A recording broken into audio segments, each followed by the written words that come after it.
নমস্কার। গল্পের সাহিত্য ইউটিউব অডিও চ্যানেলে আপনাদের স্বাগত।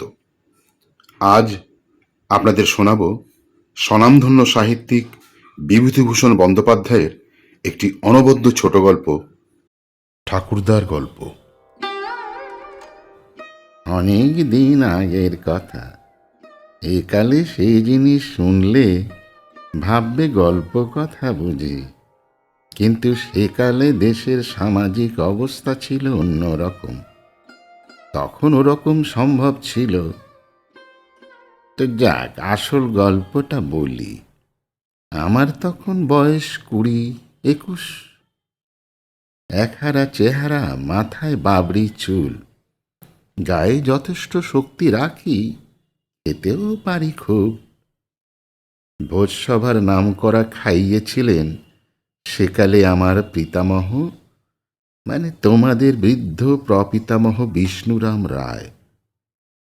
আর সার জমিদার বাড়িতে দুর্গোৎসবের নিমন্ত্রণে পুরো খাওয়ার পর এক হাঁড়ি রসগোল্লা খেয়ে ধুতি চাদর আদায় করে এনেছিলেন। সকলে বলতো নিমাই বংশের নাম রাখবে। তার ডাকনাম ছিল নিমাই। আষাঢ় মাসের শেষ, ঘোর বর্ষা সেবার।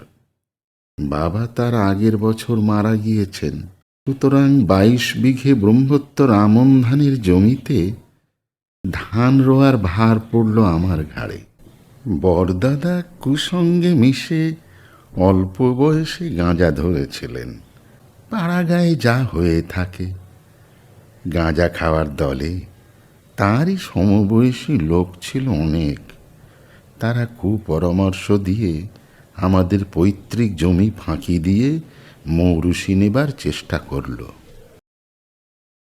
একদিন দাদা এসে বললেন, এই এই খালপাড়ের জমিটা চাইছে একজন, বেশ মোটা সেলামি, দিবি? আমি দাদার নির্বুদ্ধিতা দেখে অবাক হয়ে গেলাম। আমার চেয়ে বয়সে বড়, অথচ তার বুদ্ধি এরকম। কে এমন সুপরামর্শ দিয়েছে কি জানি। বললাম, কত সেলামি দিচ্ছে? 15 টাকা বিঘে। জমিগুলো কিন্তু চিরদিনের মতো হাতছাড়া হয়ে যাবে। তাতে কি, এখন 70-80 টাকা হাতে তো আসবে। আমার ওতে মত নেই দাদা। এই থেকেই দাদার সঙ্গে আমার মতভেদ হয়ে গেল। তিনি আর আমার সঙ্গে কথা বলেন না। মার সঙ্গে বলেন, তার অংশের জমি তিনি আলাদা করে নেবেন, নিজের জমি যা খুশি করবেন, এতে কার কি বলবার আছে ইত্যাদি। আমরা চাষিবাসী গৃহস্থ, ধান ছাড়া অন্য আয় তো নেই, জমি ছাড়া অন্য সম্পত্তি নেই। আষাঢ় মাস এলো, ধান রোয়ার সময়। দাদা কিন্তু জমির দিকে একবারও গেলেন না, 1 পয়সার সাহায্যও করলেন না। আমি ভেবে চিনতে মুস্তাফাপুরের কাজী সাহেবের বাড়ি গিয়ে হাজির হলাম। মুস্তাফাপুরের কাজীর অবস্থা বেশ ভালো, তবে বুড়ো কাজী সাহেব শুনেছিলেন খুব রুক্ষ মেজাজের মানুষ। কিন্তু আমার তো তখন আর কোনো উপায় ছিল না। কাজী সাহেবের বাড়ি বেশ দোমহলা কোঠা, বাইরে লম্বা বৈঠকখানা। কাজী আব্দুর রহমান বসে হুঁকোয় তামাক খাচ্ছিলেন। আমায় দেখে বললেন, কোথা থেকে আসা হচ্ছে? তারপর আমার পরিচয় পেয়ে বললেন, ও, আপনি বিষ্ণুরাম রায়ের নাতি। তা কি মনে করে? আগে আমায় কিছু টাকা ধার দিতে হবে দয়া করে, বিশেষ দরকার, রোয়ার খরচ নেই। টাকা হবে না কাজী সাহেব, না দিলে আমার কোনো উপায় নেই। এই 3 ক্রোশ রাস্তা রোদ্দুরে হেঁটে এসেছি। আমার দাদা মানুষ নন, তিনি কিছু দেখাশোনা করলে আজ এই কষ্ট হয় আমার। ধান রোয়া না হলে সারা বছর চালাবো কি করে বলুন তো? কাজী সাহেব বললেন, শুনুন, আপনাকে এখানে আহারাদি করতে হবে। ছেলে মানুষ, এতখানি হেঁটে এসেছেন, এমন সময় বাড়ি ফিরে যাবেন সে হবে না। আমাদের প্রজা আছে এক ঘর নাপিত, এই পাশেই বাড়ি তাদের। গোয়ালে রান্নাবান্না করুন, আমি জিনিসপত্র পাঠিয়ে দিচ্ছি, তারাই জল টল তুলে দেবে। নতুন হাঁড়ি কুমোর বাড়ি থেকে আনিয়ে দিচ্ছি। আহারাদি করে সুস্থ হন আগে, ও বেলা কথাবার্তা হবে। স্নান সেরে আসুন দিঘি থেকে এখন। গরু চালের ভাত, কই মাছের ঝোল, গাওয়া ঘি, টাটকা দুধ, মর্তমান কলা, আখের গুড়ের পাটালি ইত্যাদি দিয়ে পরিতোষপূর্বক ভোজন পর্ব সমাধা হল। কাজী সাহেবের আতিথ্যের ও সৌজন্যের তাকে ধন্যবাদ দিতে গেলাম দুপুরের পরে। তিনি সে কথায় কান না দিয়ে বললেন, কত টাকা হলে জমি রোয়া হয়? কত বিঘে জমি? বললাম, 11 বিঘে। হিসেব করে টাকা গুনে আমার হাতে দিয়ে বললেন, না, যখন জমি ছাড়া ভরসা নেই তখন আমার পরামর্শ শুনুন। লাঙল গরু কিনুন, পরের লাঙলের ভরসায় চাষ চলে না। হাতিয়ার না থাকলে কি লড়াই হয়? আমি বললাম, টাকা কোথায় পাই বলুন? লাঙল গরু করতে এখন অন্তত শখানেক টাকা তো দরকার। আচ্ছা, যেদিন আপনি আজকের টাকা শোধ দিতে আসবেন সেদিন এ সম্বন্ধে কথাবার্তা বলা যাবে, আজ নয়। বাড়ি ফিরে আসতেই মা সব শুনে বললে, ও ভদ্রলোক তো ওরা, আমার দুগাছা বালা আছে, বাধা দিয়ে কাজী সাহেবের টাকা দিয়ে আয়। আমি বললাম, বেশ কথা মা। এই টাকা ফেরত দিতে গিয়ে কাজী সাহেব গরু কিনবার জন্য আমায় 100 টাকা ধার দিলেন। আবার আমায় বললেন, আজ 33 বছর লোককে টাকা আর ধান কর্জ দাদন দিয়ে আসছি।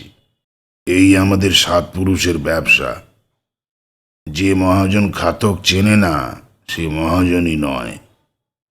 আপনি টাকা নিয়ে যান, দলিল দিতে হবে না। এইভাবে সেই আষাঢ় মাসে ধান রোয়া আমি নিজের চেষ্টায় শেষ করলাম। বাংলা 1282 সাল। তখন 3.5 টাকায় উৎকৃষ্ট আমন চাল 1 মণ পাওয়া যায়। পাকি ওজনের গাওয়া ঘি এই গ্রামে বসেই 12 আনা সের কিনেছি। দুধ 16 টাকায়। এসব এখন বললে রূপকথা বলে মনে হবে। গ্রামে পীতাম্বর ঘোষ বলে একজন প্রজা ছিল আমাদের। গরু কেনা সম্বন্ধে তার সঙ্গে পরামর্শ করলাম। সে বললে, বাবা ঠাকুর, গঙ্গাপাড়ে একটা হাট আছে, সেখানে সস্তা বলদ পাওয়া যায়। একবার আমি সেখান থেকে গরু কিনে এনেছিলুম, চলুন সেখানে, আমিও যাব। মার সম্মতি নিয়ে পীতাম্বরের সঙ্গে কাজী সাহেবের দেওয়া সেই 100 টাকা গেঁজের মধ্যে কাঁচা টাকা নিয়ে কোমরে বেঁধে নিয়েছি পীতাম্বরের পরামর্শে। তখনকার আমলে রাস্তাঘাটে চোর ডাকাতের বিশেষ ভয় ছিল। মা পীতাম্বরকে তুলসী গাছ ছুঁয়ে দিব্যি করিয়ে নিলেন। সে যেন আমাকে একা রেখে পথের মধ্যে কোনো দরকারে কোথাও না যায়। মা জানতেন না এই যাত্রার কি পরিণাম, কেই বা জানত। আজও ভেবে আশ্চর্য হয়ে যায়, এমন একটা ঘটনা একদিন কি করে ঘটেছিল আমার 22 বছরের জীবনে। চাঁদুরের গঙ্গার তীরে আমাদের গ্রাম থেকে 7 ক্রোশ। বেলা 2টোর সময় খেয়ায় গঙ্গা পাড়ে গেলাম। পীতাম্বর বললে, বাবা ঠাকুর, এখান থেকে কোষারেক দূরে এখানে গ্রাম আছে, এখানে আমাদের স্বজাতির বাস আছে, সন্ধে পর্যন্ত হাঁটতে পারবেন? তখন আমার জোয়ান বয়স। বললাম, খুব পারবো। পীতাম্বর বললে, তবে চলুন বাবা ঠাকুর। সন্ধ্যার অন্তত ঘণ্টাখানেক পরে আমরা সে গ্রামে পৌঁছে গেলাম। 8 বছর আগের সেসব কথা আজও বেশ মনে আছে আমার। আমাকে দাঁড় করিয়ে রেখে পীতাম্বর বাসার সন্ধানে কোথায় যেন চলে গেল। আমি একটা নিমগাছের তলায় দাঁড়িয়ে আছি অন্ধকারে। পীতাম্বর আর ফেরে না। আধ ঘন্টা পরে দেখি পীতাম্বর এসে ডাকছে, এ আসেন নাকি দাদা ঠাকুর, চলুন।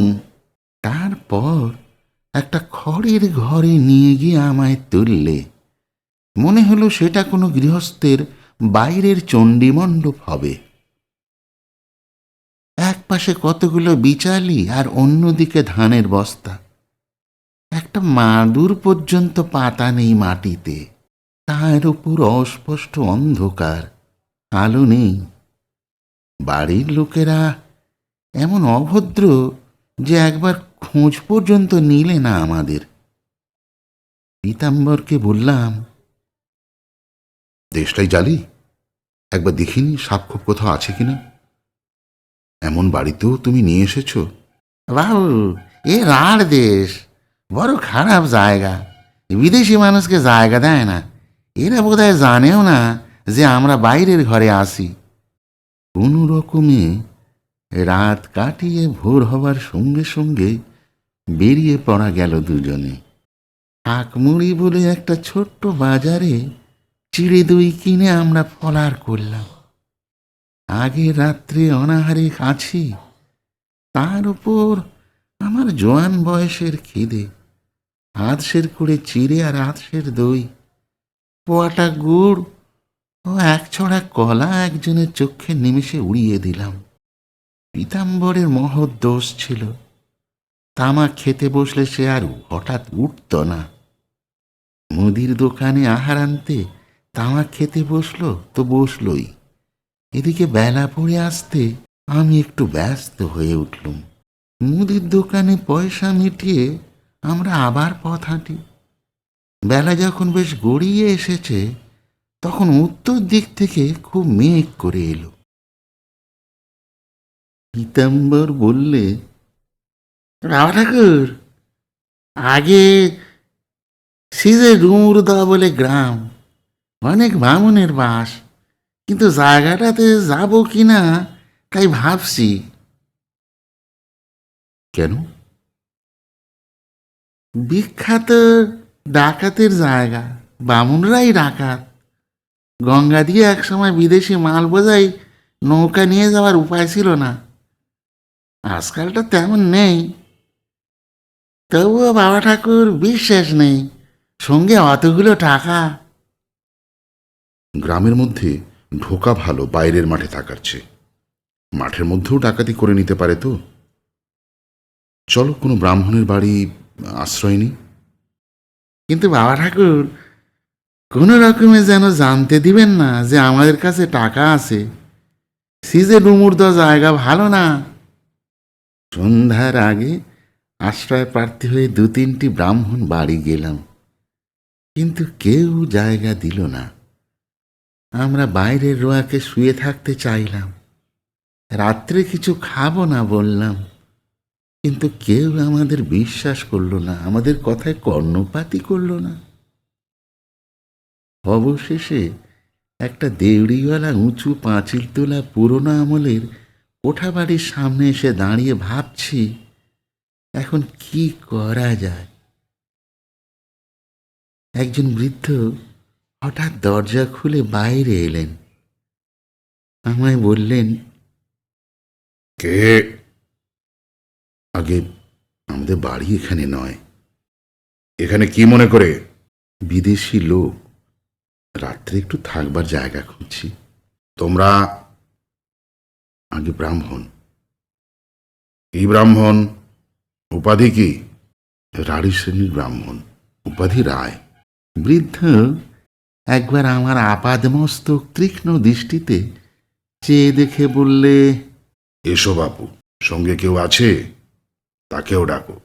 এভাবে আশ্রয় পেয়ে প্রথমটা খুব খুশি হয়ে উঠেছিলাম বটে, কিন্তু পরে সদর দেউড়ি পার হয়ে বাড়ির মধ্যে ঢুকে সেই পুরনো আমলের বাড়ির চেহারা দেখে কেমন ভয় ভয় হলো।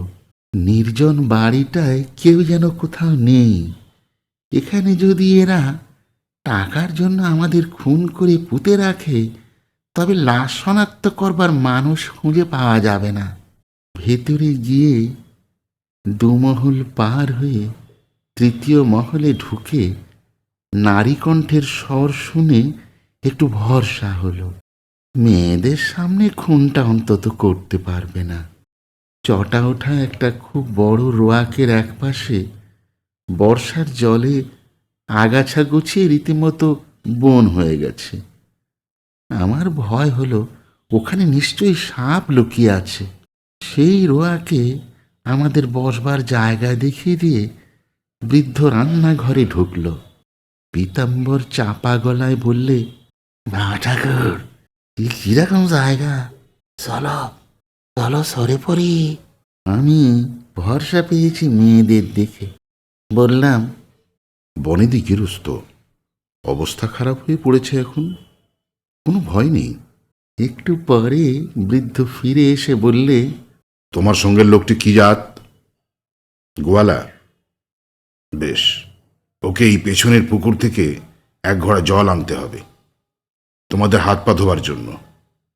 আমার বাড়িতে লোকের অভাব। আমি বললাম, যাও পীতম্বর। পীতাম্বর দেখি আমায় চোখ টিপছে। আমি ধমক দিয়ে বললাম, আহ, যাও না, বসে কেন, যাও। অগত্যা সে চলে গেল। আমি একা পড়ে গেলাম অত বড় বাড়ির মধ্যে। পীতাম্বরের সন্দেহের অর্থ বুঝিনি এমন নির্বোধ আমি নই। খুব সতর্ক হয়ে রইলাম। নিজের 10 হাতের মধ্যে কোনো অপরিচিত লোককে আসতে দিচ্ছি নে। কাউকে বিশ্বাস নেই এখানে। প্রসিদ্ধ ডাকাতের জায়গা সিজে ডুমুর দ। বৃদ্ধ দেখি আবার আসছে। আমি উঠে দাঁড়ালাম। ওর হাতে লুকোনো সড়কি নেই তো, উঠে দাঁড়ালে তবু ছুট দিতে পারবো। বৃদ্ধ বললে, দাঁড়িয়ে কেন, বসো বসো। তা তোমাদের বাড়ি কোথায় বললে? আগে সনাতনপুর, নদে জেলা। বাপের নাম কি? ভূষণচন্দ্র রায়। কি করো? বয়স কত? ছেলে মানুষ বলেই তো মনে হচ্ছে। বৃদ্ধ একটা আশ্চর্য প্রশ্ন করলে হঠাৎ। বললে, গায়ত্রী মন্ত্র জানো? বলো তো দেখি। ব্যাপার কি? বৃদ্ধ পাগল টগল নয় তো? রাত্রিটা কাটলে বাঁচি। কি করি? আবৃত্তি করে গেলাম গায়ত্রী। একটু পরে জল নিয়ে পীতাম্বর ফিরে এলো। আমরা হাত পা ধুয়ে বিশ্রাম করলাম। রাত্রের আহারাদিও শেষ হলো। আমাদের সঙ্গে করে নিয়ে গিয়ে টানা বারান্দার একপাশে একটা ঘরে বৃদ্ধ আমার শোয়ার জায়গা দেখিয়ে দিলেন। বিছানায় সবে শুয়েছি, এমন সময় একটি স্ত্রীলোক আমার ঘরে ঢুকলেন। স্ত্রীলোকটির রং বেশ ফর্সা, বয়স 40-এর কম নয়। হাতে মোটা সোনার বালা, পরনে রাঙাপাড় শাড়ি। আমার মায়ের বয়সী। দেখে আমি একটু সংকুচিত হয়ে পড়লাম। উঠে বসবার চেষ্টা করলাম বিছানা থেকে। তিনি বললেন, না না, থাকো, তুমি শো। বড্ড কষ্ট করে এসেছ, কিছু খাওয়া তো হলো না, কি বা ঘরে আছে। এমন সময় আবার বৃদ্ধটি ঘরে ঢুকে এমন কথা বললেন, যাতে আমি আবার ভাবলাম বৃদ্ধটির মাথা নিশ্চয়ই খারাপ। তিনি স্ত্রীলোকটির দিকে চেয়ে বললেন, হ্যাঁ, কেমন পছন্দ হয়? স্ত্রীলোকটি বললেন, এ কথা এখন কেন? বাছা ঘুমুক, চলো আমরা বাইরে যাই এখন। ওরা চলে গেলে আমি ভাবলাম পীতাম্বরকে ডাক দেব নাকি। কি ব্যাপার এদের? নরবলি টলি দেবে না তো আমায়? পছন্দ কিসের? রাত্রি বোধহয় কাটল না। সকালে পীতাম্বরকে ডাক দিয়ে বললাম, পীতাম্বর, পীতাম্বর, চলো, চলো সকালে বেরোনো যাক। তা যা আপনি বলেন বাবা ঠাকুর। একটা কথা বলবো। কি? কাল আমি শোবার পরে সেই বুড়ো আমার কাছে গিয়ে অনেক খোঁজ খবর নিলেন। আপনার বাড়ি কোথায়, কে আসে, অবস্থা কেমন, কিসে চলে, সে অনেক কথা। এ জায়গা ভালো নয়, এখনই এখান থেকে চলে যাওয়া ভালো, চলুন। বৃদ্ধ কিন্তু পীড়াপিড়ি করতে লাগলেন। কাল রাত্রে আমাদের খাওয়া দাওয়া ভালো হয়নি, আজ এখানে থাকতেই হবে। আমার সঙ্গে তার নাকি কি একটা কথাও আছে। কি কথা বলবেন? আহারাদি করে নাও, ওবেলা হবে এখন সেসব কথা। বৃদ্ধকে যেন বড় ব্যস্ত বলে মনে হলো।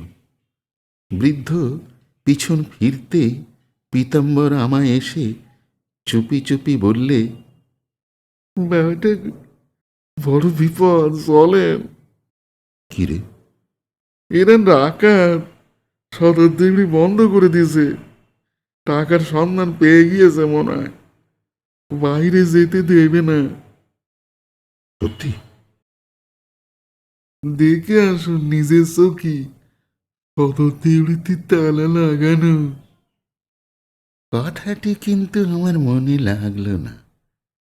রাত্রির অন্ধকারে এরা যে কাজ অনায়াসে শেষ করতে পারত, তার জন্যে দিনমানে দেউড়ি বন্ধ করে গোলমাল বাঁধাবার চেষ্টা করবে কেন? পীতাম্বর হাজার হোক গোয়ালার ছেলে, 80 বৎসরও সাবালক হয় না। রাত্রের সেই স্ত্রীলোকটি একটু পরে এসে বললেন, বাবা, কুয়োর জল তুলে দিচ্ছি, বেশ করে নিয়ে নাও, কিন্তু এবেলা কিছু খেও না যেন। আশ্চর্য হয়ে বললাম, খাবো না কেন মা? হ্যাঁ? এই নিশ্চয়ই নরবলি না হয়ে যায় না। স্ত্রীলোকটি বললেন, মা বলে ডেকেছ, তাহলেই তো হয়ে গেল। কর্তার কাছে সব শোনো এখন। বলতে বলতে বৃদ্ধ এসে হাজির। বললেন, শোনো, সোজা কথা বলি শোনো। আমার একটি নাতনি আছে, সেটিকে তোমায় বিয়ে করতে হবে। সুন্দরী মেয়ে, তোমাকে এক্ষুনি দেখানো হবে, কোনো অনিষ্ট হবে না তোমার। মেয়ে কানাখোঁড়া নয়, দেখলেই বুঝতে পারবে। তোমার সঙ্গে চমৎকার মানাবে বলেই এই সম্বন্ধ আমি স্থির করেছি। আমার সামনে বজ্রপাত হলেও বোধহয় তত আশ্চর্য হতাম না। বিয়ে করতে হবে, সে আবার কেমন কথা? বললাম, হ্যাঁ, সে কি? তা কেমন করে হয়? কেন হবে না? তোমরা আমাদেরই পাল্টি ঘর, মেয়ে ভালো। তোমার অমতের কারণ কি? গহনাপত্র সবই দেওয়া হবে। আগে তা হয় না। বৃদ্ধের চোখ মুখ কেমন বদলে গেল। হঠাৎ অত্যন্ত কর্কশ ও রুক্ষ স্বরে বলে উঠল, তা হয় না? তা হয় মানে কি? তা হতে হবে। আমি কে জানো? আমার নাম ঈশ্বর রায়। আমার নামে সিজে ডুমুরদর থেকে মগরার খাল পর্যন্ত লোকের থরহরি কাঁপত একদিন। বিয়ে না করে এখান থেকে যাবার জো নেই তোমার। দেউড়িতে চাবি দেওয়া, ঘাড় ধরে বিয়ে দেওয়াবো। যদি সোজা আঙুলে ঘি না ওঠে, গোঁপ দাঁড়িয়ে ওঠেনি, ছোকরা কার সঙ্গে কি বলছো তোমার খেয়াল নেই? আমি কাঠের পুতুলের মতো দাঁড়িয়ে রইলাম। বৃদ্ধ সেই স্ত্রীলোকটির দিকে চেয়ে বললে, যাও, জগদ্ধাত্রীকে নিয়ে এসো। স্ত্রীলোকটি ঘরের মধ্যে ঢুকলেন এবং একটু পরে যখন মেয়েকে নিয়ে এলেন হাত ধরে, তখন সাক্ষাৎ জগদ্ধাত্রী প্রতিমার মতোই তার রূপ আমার মূঢ় চোখের সামনে। যেমনি গড়ন, তেমনি লম্বা, তেমনি রং। নামেও জগদ্ধাত্রী, রূপেও জগদ্ধাত্রী, ব্যবহারেও তাই। এরপরে গল্প খুবই সংক্ষিপ্ত। এই মেয়েই তোমাদের ঠাকুরমা জগদ্ধাত্রী দেবী। পুণ্যবতী শীতের সিঁদুর নিয়ে চলে গিয়েছে আজ কত কাল। তোমাদের বাপ তখন 6 বছরের, আর সেই ডাকাতের সর্দার ঈশ্বর রায় ছিলেন আমার দাদা শ্বশুর। গল্পটি শেষ করে ঠাকুরদা একবার শ্রোতাদের মুখের দিকে চাইলেন, কিন্তু কারোর মুখ দেখে বোঝা গেল না যে তারা কেউ এটা বিশ্বাস করেছে। তখন তামাকের নলটায় একটা জোর টান দিয়ে বললেন, আগেই তো বলেছি, এটা সত্যি বলে তোমরা কেউ বিশ্বাস করতে পারবে না, কিন্তু যেন এটা সত্যি। বুড়ো বয়সে মিথ্যে কথা বলে নাতিদের ঠকিয়ে আমার লাভ কি বলো?